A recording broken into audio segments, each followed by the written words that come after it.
Eh bien le bonjour tout le monde, c'est Youx, comment allez-vous? Eh ben écoutez, moi ça va super. Aujourd'hui on se retrouve, on va parler d'une affaire qui a rappelé celle de Marc Dutroux en Belgique. Tout se déroule le 11 février 1997, c'est 4 jeunes filles âgées de 16 à 20 ans qui vont ensemble participer au carnaval d'Équin, dans le Nord. Amélie et Peggy Merlin, deux sœurs. Elles habitaient avec leur mère qui était veuve depuis 14 ans dans un appartement au 3e étage d'un immeuble. Ce soir-là, elles étaient parties avec leurs amies, Audrey et Isabelle Ruffin, qui habitaient depuis 5 mois chez leur tante, à Outreau, dans le Nord toujours. À l'aube du 12 février 1997, elles disparaissent subitement, sans donner signe de vie. Après quelques recherches, les familles préviennent le commissariat de Boulogne-sur-Mer, qui leur rétorque qu'il s'agit d'une fugue.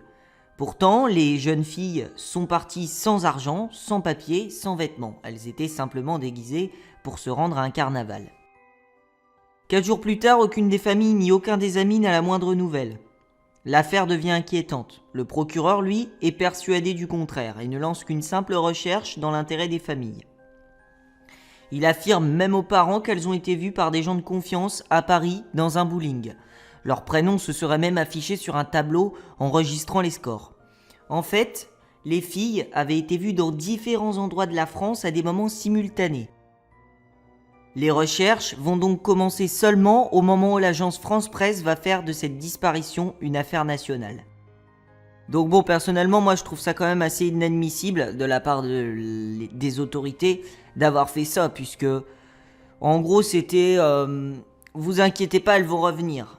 Alors les amis des victimes, eux, pendant tout ce temps que la police lésinait sur les recherches, ne se sont pas avoués vaincus et ont décidé donc de mener une enquête acharnée. Et comble de l'ironie, ils vont même identifier les coupables avant la police. Ça c'est quand même déjà... C'est quand même qu'il y a un problème, hein. Si les amis des victimes identifient les coupables avant la police, voilà. La nuit du carnaval, une camionnette avait attiré l'attention de plusieurs témoins, car ses occupants étaient particulièrement louches. Il s'agissait de 2 hommes qui se postaient à différents endroits et qui guettaient les fêtards venus pour le carnaval. Au final, un appel anonyme donnera exactement le nom des 2 individus. Jean-Louis et Jean-Michel Jourdain, déjà incarcérés pour meurtre et viol. Les 4 filles étaient donc sûrement devenues leur proie. La police finalement se décide à enquêter et se rend une première fois chez les Jourdain. Ils vont constater les lieux. En revenant au poste, ils apprennent les palmarès des 2 frères. Jean-Louis est un psychopathe sexuel et Jean-Michel est un assassin. Jean-Michel auparavant avait commis un meurtre passionnel en assassinant avec une carabine une jeune fille de 19 ans qu'il avait rejetée amoureusement. En tout, Jean-Michel avait passé à peu près la moitié de sa vie en prison. On remarquera plus tard qu'il était le plus dangereux des 2, doté d'un physique de bûcheron. Il mesurait 1m80 pour 110 kg. Son frère, lui, était faible, psychologiquement, et facilement manipulable. Il avait auparavant été condamné pour recel, atteinte à la pudeur et pour viol. Un viol pour lequel il avait pris 10 ans de prison. En bref, les 2 frères Jourdain sont des asociaux, incultes et illettrés. Ils n'ont aucun diplôme, pas de permis de conduire, n'ont presque pas été à l'école durant leur enfance. Il faut savoir aussi qu'ils se bagarrent fréquemment avec leur père. Petits, ils ont grandi auprès d'une mère perverse qui les a élevés au milieu des animaux. Aujourd'hui, à l'âge adulte, dans le village, ils avaient une sale réputation et tout le monde les craignait. Inquiets, la police se rendit de nouveau chez les Jourdain et décidèrent d'y mener une inspection. Une fois sur les lieux, ils furent bouleversés par l'état de leur maison. C'était un taudis dans lequel ils étaient 9 à vivre. En fait, leur maison, elle était remplie d'animaux, des morceaux d'animaux même, de matière fécale et de détritus. Il y avait aussi 3 enfants, donc les enfants de Jean-Michel, puisque Jean-Louis n'avait jamais eu vraiment de femme, qui étaient malades et qui dormaient par terre. La police décide alors de les embarquer, car ils ont suffisamment d'indices pour les confondre. Ils cherchent également dans la maison des trappes, ou une pièce secrète où pourraient se trouver les 4 filles. Personne à ce moment-là ne sait réellement s'il s'agit d'un kidnapping en échange d'une rançon ou d'un quadruple homicide à caractère sexuel. Ce qui semble sûr en tout cas, c'est que la police est quasiment persuadée de tenir les coupables Ils ont 48 heures à partir de maintenant pour les faire avouer, sinon ils devront les relâcher. Jean-Michel, lors des interrogatoires, reste impassible et ne laisse rien paraître, contrairement à son frère Jean-Louis, qui après un certain temps finira par dire que les 4 femmes sont mortes et qu'elles ont été enterrées sur la plage Sainte-Cécile. Les enquêteurs parviendront alors à reconstituer le déroulement de la soirée. Après avoir ramené plusieurs groupes lors de la soirée du carnaval, vers 4 heures du matin, les 2 frères croisent des filles qui marchent en direction du village voisin. Toutes portent encore leur déguisement. Il y a Isabelle, 20 ans, en costume d'indienne, sa sœur Audrey, 17 ans, en mousquetaire, Peggy, 20 ans, en robe de marquise, et sa sœur Amélie, 16 ans, en tunique de Pierrot. Elle monte dans le van, mais s'inquiète vite, car Jean-Michel conduit jusqu'à la plage Sainte-Cécile. Alors après, ils ont la version de Jean-Louis. En gros, Jean-Louis, tout reste vague après, à partir de ce moment-là.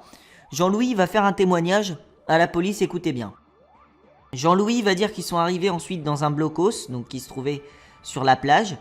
Il dit qu'il va avoir creusé un trou dans le sable, sous les ordres de Jean-Michel. À ce moment-là, les filles étaient en train de pleurer et c'est Jean-Louis qui reste avec elles dans le bâtiment abandonné, le blocos. Toutes les 20 minutes, il dit que Jean-Michel serait venu en chercher une pour la violer et la tuer à l'extérieur.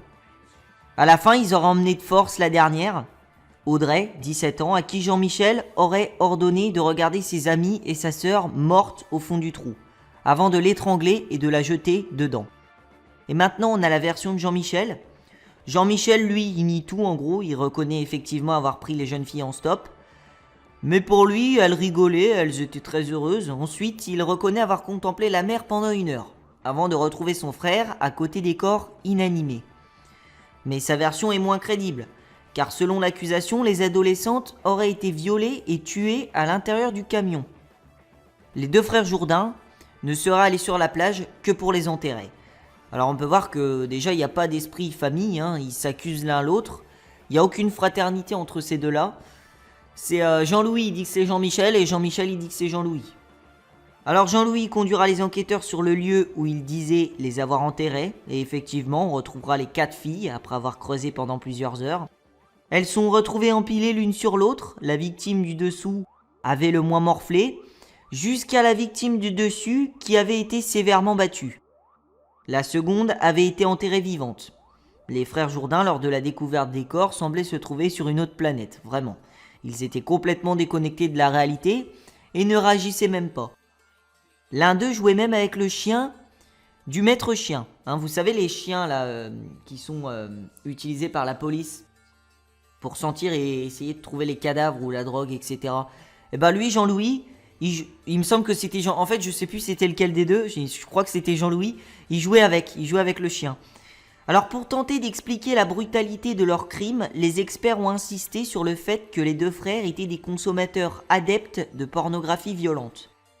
Les films et les magazines X constituaient même l'essentiel de la culture de la famille Jourdain.